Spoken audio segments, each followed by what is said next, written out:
Hello friends, আজকে আমি আপনাদের সাথে পনির মোচার ঘন্ট রেসিপি শেয়ার করছি। অনুগ্রহ করে পুরো ভিডিওটা দেখবেন। তো নমস্কার বন্ধুরা, পম্পি কুকিংয়ে সবাইকে স্বাগত জানাচ্ছি। শ্রাবণ মাস চলছে, তাই নিরামিষ জিনিসগুলো আপনাদের সাথে শেয়ার করছি। তো কলার ফুল এখানে দুটো আছে। তো প্রথমে এগুলোকে আমি কুচি করে কেটে নিলাম। তো আগে বড় ফুলগুলো ছিল, ওগুলো খুলে রেখে দিয়েছি, আর পাখিগুলোকে আমি এভাবে কুচি করে নিলাম। এদিকে পনির আছে, আর কুচি করার পরে এগুলোকে সেদ্ধ করে নিচ্ছি। আয়রন থাকে কিন্তু ভীষণ, বন্ধুরা এটার মধ্যে খাবেন। এখানে পনিরের মধ্যে আমি লবণ হলুদ মাখিয়ে নিয়েছি। তেলটা গরম হয়ে এসছে, একটা প্যানে তেল দিয়ে দিয়েছিলাম। তো এটা আমি পনিরগুলোকে এরকম লাল লাল করে ভেজে নিচ্ছি। এখন ওই তেলের মধ্যে একটা শুকনো লঙ্কা দিলাম মাঝখান দিয়ে চিড়ে, যাতে না করে ফাটে। তারপরে দিয়ে দিচ্ছি একটু গোটা জিরে। দেওয়ার পর এখন আমি এই যে পাখি যেগুলো কেটে রেখেছিলাম, আমি পাখি বলি, আপনারা কি বলুন আমাকে নিচে কমেন্ট বক্সে লিখবেন। তো তারপরে আমি ওগুলো দিয়ে দিলাম।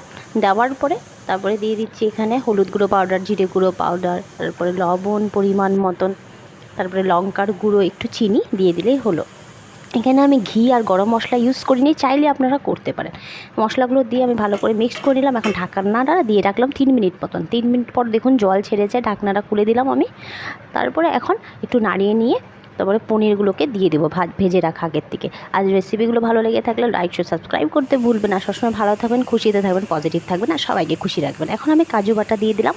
তো কাজু বাটাটা দেবেন, অনেক টেস্ট আসে।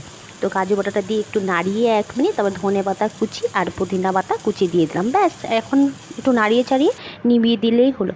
আর সবসময় কিন্তু লাইফে কী আছে বলুন, সব তো এখানেই রেখে যেতে হবে, তাই না? Love you, take care.